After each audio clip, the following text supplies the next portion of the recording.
Fala, moçada, professor Samuel de Física do cursinho Smart Ângulo Aliança com vocês mais uma vez. Vamos trabalhar hoje a primeira lei da termodinâmica. A primeira lei da termodinâmica, ela na verdade trata do processo da conservação de energia. Haja visto que quando um gás recebe, por exemplo, certa quantidade de calor, essa quantidade de calor, ela pode basicamente ocasionar dois processos. Um acréscimo de energia interna do gás, ou então a realização de um trabalho. Ou ainda as duas coisas, a depender da quantidade de calor recebido e de trabalho realizado. Então, vamos analisar a seguinte situação. Se um gás recebe uma determinada quantidade de calor, nós temos que tirar aqui a noção de que toda vez que alguma coisa recebe calor, necessariamente a sua temperatura vai aumentar. Quando a gente fala de gás, isso não é regra, pois o gás pode realizar trabalho. Então, nesse caso, a temperatura pode aumentar, como também pode não aumentar. Então, a gente tem que analisar a primeira lei da termodinâmica em cada transformação específica para saber o que vai acontecer. Mas, basicamente, é assim, se um gás recebe calor, ou ele vai realizar trabalho, ou ele vai armazenar na forma de energia interna e, basicamente, se a gente analisar as duas situações, então, aquela quantidade de calor que entra lá é igual à soma dessas duas quantidades aqui. O que dá, então, início ao princípio da primeira lei da termodinâmica. A quantidade de calor que entra no sistema gasoso é igual ao trabalho por ele realizado, mais a energia interna que foi armazenada. Entretanto, a forma mais conhecida dessa expressão é essa daqui, né? Onde o ΔU é a variação de energia, o Q é a quantidade de calor e o tal é o trabalho realizado. Então, nós temos quantidade de calor, trabalho e variação de energia interna do sistema gasoso. A primeira lei da termodinâmica, ela vai tratar, basicamente, dos processos de aquecimento ou de resfriamento deste gás. Como eu disse, não implica necessariamente em variação de temperatura, né? Porque eu posso fornecer energia para um determinado sistema gasoso e ele utilizar toda essa energia para a realização de trabalho, né? Mas, basicamente, um gás, então, para que eu possa fazer com que ele aqueça ou com que ele se resfrie, eu tenho que trabalhar com o processo de variação da sua energia. Então, para que um gás aqueça, eu posso e devo fornecer energia a ele. Basicamente, eu posso aquecer de duas maneiras, fornecendo energia térmica ou então energia mecânica. Tá? Fornecendo energia térmica, eu devo colocar esse gás na presença de uma fonte quente, para que ele então receba calor, aumentando assim a sua energia térmica. Fornecendo energia mecânica, eu devo comprimir esse gás, né? Através da compressão. Lembre que a compressão vai fazer com que o volume desse gás diminua, ele estará recebendo o trabalho de um determinado meio, né? Então isso vai fazer com que ele aumente a sua energia interna, certo? Ocasionando, por consequência, um aquecimento. Então existem dois processos para aquecer um gás, né? Basicamente, o processo é fornecer energia, né? Ou eu vou fornecer energia térmica, ou eu vou fornecer, então, energia mecânica. O resfriamento também se dá da mesma maneira. Só que aí, nesse caso, eu tenho que retirar energia. Então, ou eu vou retirar energia térmica, ou eu vou, então, retirar energia mecânica. Para eu retirar energia térmica, eu tenho que colocar na presença de uma fonte fria. Uma fonte fria, para que, então, ele perca energia até que o sistema entre em equilíbrio térmico. Ou então, eu devo retirar energia mecânica. Nesse caso, esse gás vai ter que sofrer uma expansão, ou seja, ele vai fazer com que o seu volume aumente, fornecendo energia mecânica para o meio, né? Então, são as duas formas de se resfriar um gás. Então, em resumo, para eu aquecer ou para eu resfriar um gás, eu tenho que, para aquecer, fornecer energia, seja ela térmica ou mecânica. Para resfriar um gás, eu tenho que retirar energia, seja ela térmica ou mecânica. Então, analisando friamente essa equação que traduz aqui a primeira lei da termodinâmica. A variação de energia interna, ela pode ser positiva, ela só vai ser positiva se a temperatura aumentar. Acréscimo de energia interna está necessariamente ligada com o acréscimo de temperatura. Se a variação de energia interna for negativa, ou seja, se ela diminuir, é porque a temperatura diminuiu. Necessariamente, variação de energia interna está associada com a variação de temperatura. E se acaso eu tiver uma transformação que seja isotérmica, que a temperatura não varia, então não tem variação de energia interna daí. Com relação à quantidade de calor, a quantidade de calor também pode ser positiva ou negativa. Naturalmente que a quantidade de calor vai ser positiva se o gás receber calor e vai ser negativa se o gás perder calor. E eu tenho quantidade de calor nula se eu tiver uma transformação adiabática. Uma transformação adiabática nem sempre se dá num ambiente isolado termicamente. Eu posso ter uma transformação muito rápida, de modo que não dê tempo de trocar calor com o meio externo, eu posso considerar essa transformação como adiabática. E por último, o trabalho, que também pode ser positivo ou negativo. Trabalho positivo na expansão, quer dizer que ele vai perder energia mecânica. O trabalho é negativo na compressão, ou seja, ele vai fornecer energia mecânica para o meio. E o trabalho é nulo numa transformação isométrica. Vamos só, antes de resolver a situação problema, lembrar assim, que o trabalho,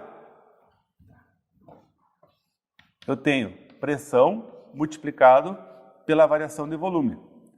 Isso para uma transformação isobárica, né? Então, se o volume aumentar, ou seja, se ΔV for positivo, eu tenho trabalho positivo, ou seja, eu tenho uma expansão. Se o volume diminuir, ΔV negativo, eu tenho também um trabalho negativo, ou seja, eu tenho uma compressão. Se por acaso a transformação for a volume constante, que eu tenha ΔV igual a zero, naturalmente que o trabalho também vai ser nulo. Esse tipo de transformação aqui é uma transformação isométrica ou isovolumétrica. Certo? Na próxima aula a gente vai relembrar um pouquinho essas três transformações quando formos tratar das aplicações dessa primeira lei da termodinâmica. Para esse momento, vamos analisar apenas este exercício, o exercício da Universidade Federal do Paraná. Então, pessoal, uma aplicação importante da primeira lei da termodinâmica está aqui neste exercício da Universidade Federal do Paraná. No diagrama abaixo são mostrados 10 isotermas, as quais variam de 100 em 100 Kelvin, sendo que a mais fria representa a temperatura de 100 Kelvin e a mais quente 1000 Kelvins. Um gás evolui segundo o ciclo que inicia no ponto A, indo em seguida até o ponto B, depois C, depois D e finalmente retornando ao ponto A. Sabe-se que ao evoluir de B para C, o gás realizou um trabalho de 8.400 joules. Uma caloria igual a 4,2 joules. Qual a temperatura no ponto B? Então, observem, esse é um exercício bastante importante porque ele traz aqui as três transformações gasosas, né?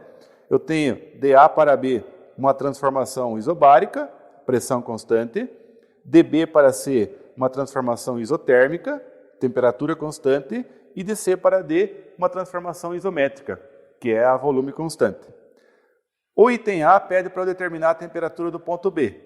Como ele diz que cada isoterma vale 100 Kelvin, a mais fria é sempre a mais próxima da origem, então essa aqui vale 100, e a mais quente é a mais afastada sempre, então essa vale 1000. Então, olha, 100, 200, 300, 400, 500, 600 Kelvin. Ponto B está aqui, 600 Kelvin. Então, a temperatura do ponto B é igual a 600 Kelvin. No caso da letra B, ele pede para eu determinar o trabalho no trajeto AB em joules. Eu deixei anotado ao ladinho ali o gráfico, porque aqui ele não está muito nítido. Então, mas notem que de A para B, eu tenho uma transformação isobárica. Isobárica é a pressão constante de 2.500 Pascal. Então, eu tenho pressão, quero determinar o trabalho, dado que a pressão é 2.500 Pascal, o volume, a variação de volume. O ponto A está a volume 5 enquanto que o ponto B está a volume 10. Aqui eu tenho volume 5 e aqui volume 10. 2, 4, 6, 8, 10. Então aqui é 5. Então eu tenho uma variação de volume de 10, que é o volume final, menos inicial, que é 5. A variação de volume é 5 centímetros cúbicos. Aí tome cuidado porque o eixo do volume ele está em centímetros cúbicos e eu preciso saber esse volume em unidades do SI, que é metro cúbico. Então, para quem não lembra, eu tenho lá 1 metro equivalente a 100 centímetros. Se eu elevar isso ao cubo, para ficar em unidades de volume, eu teria 1 ao cubo, que é 1 metro ao cubo, 100 ao cubo, centímetro cúbico.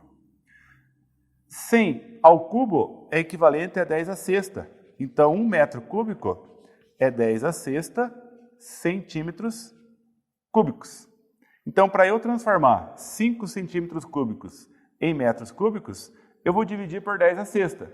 Lembre-se, dividir por 10 à sexta é equivalente a multiplicar por 10 a menos 6. Então, aqui eu teria 5, 10 a menos 6 metros cúbicos. Feita a transformação, eu vou calcular, então, o trabalho pedido.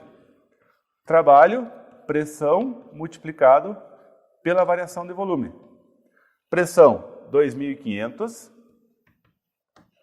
Variação de volume, 5, 10 a menos 6. 5, 10 a menos 6. Aqui dá para eu transformar em potência, ó. Esse 2.500 ficaria 2,5 10 a terceira.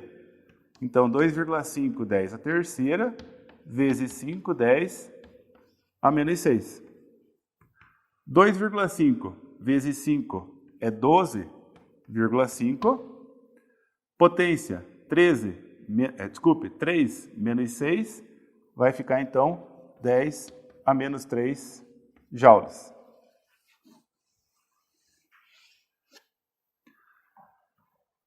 A letra C, o trabalho realizado no trecho CD, vocês devem observar que no trecho CD a transformação é isométrica, ou seja, o volume em C é igual ao volume em D, ou seja, eu não tenho variação de volume. Se eu não tenho variação de volume, eu não tenho realização de trabalho. Então, nesse item C, o trabalho de C para D é nulo, pois ΔV, que é a variação de volume, também é nulo. A letra D pede a variação de energia interna no trecho DA. Pessoal, observem que o trecho DA é uma transformação isotérmica. Se a transformação é isotérmica, eu não tenho variação de temperatura. Se eu não tenho variação de temperatura, eu não tenho variação de energia interna. Então, nesse trecho, a variação de energia ela é nula. Então, ΔU é igual a zero, pois dA é isotérmica.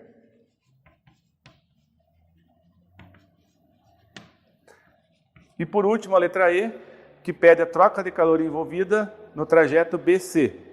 Pessoal, no trajeto BC também é uma transformação isotérmica. Se eu tenho uma transformação isotérmica, é porque a variação de energia interna ela é nula. Então, se eu analisar a equação da primeira lei, eu teria aqui zero igual a quantidade de calor menos o trabalho. Então, o trabalho é igual à quantidade de calor. Então, todo o calor recebido é utilizado para realizar trabalho. Ele não armazena nada em forma de energia interna. Observe que o enunciado diz que o gás realizou um trabalho de 8.400 joules. Então, como a pergunta é a quantidade de calor trocada, a quantidade de calor trocada é de 8.400 joules. Então, Q é igual a 8.400 joules.